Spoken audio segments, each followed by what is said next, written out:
सब जाति के खिलाफ है। सब यहाँ में जो त्रिपुरा में जो मुसलमान है, जो हिंदू बंगाली है, जो तिपरासा है, जो मणिपुरी, उन सब के खिलाफ है। आज हम लोग के पास हॉस्पिटल नहीं है ठीक से, स्कूल में टीचर्स नहीं है, नौकरी नहीं है, और हम लोग बांग्लादेश से और आदमी को लेकर आके उनको सुविधा देंगे। पहले जो हिंदुस्तान का नागरिक है, बंगाली हो, तिपरासा हो, तिपराजक हो, मणिपुरी हो, नेपाली हो, बिहारी हो, पहले उनको सुविधा दीजिए। हम लोग भी हिंदुस्तान के एक अंग हैं। पहले आप हमारे बारे सोचिए, उसके बाद आप दूसरे देश के बारे सोचिए।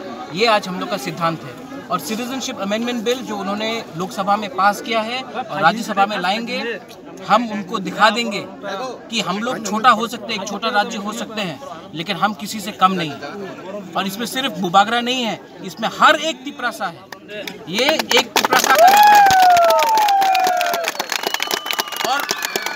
और जो लोग पॉलिटिक्स कर रहे हैं इसमें, जो लोग जाति को इलेक्शन के पहले ये बिल लाकर जाति धर्म के नाम में हम लोग को बांटना चाह रहे हैं, इसी के लिए मैं हर तिपरासा तिपराजक को और पूरा त्रिपुरा के स्टेट के बंगाली हो, मुसलमान हो, हिंदू हो, क्रिश्चियन हो, सबको मैं बोलना चाहता हूँ, ये पॉलिटिक्स हो रहा है। हमारे जाति धर्म में पॉलिटिक्स हो रहा है। पॉलिटिक्स ये लोग सिर्फ 5 साल तक पॉलिटिक्स करते हैं, उसके बाद जो हमारे बीच में जो डिवाइड होगा वो कभी ख़त्म नहीं होगा।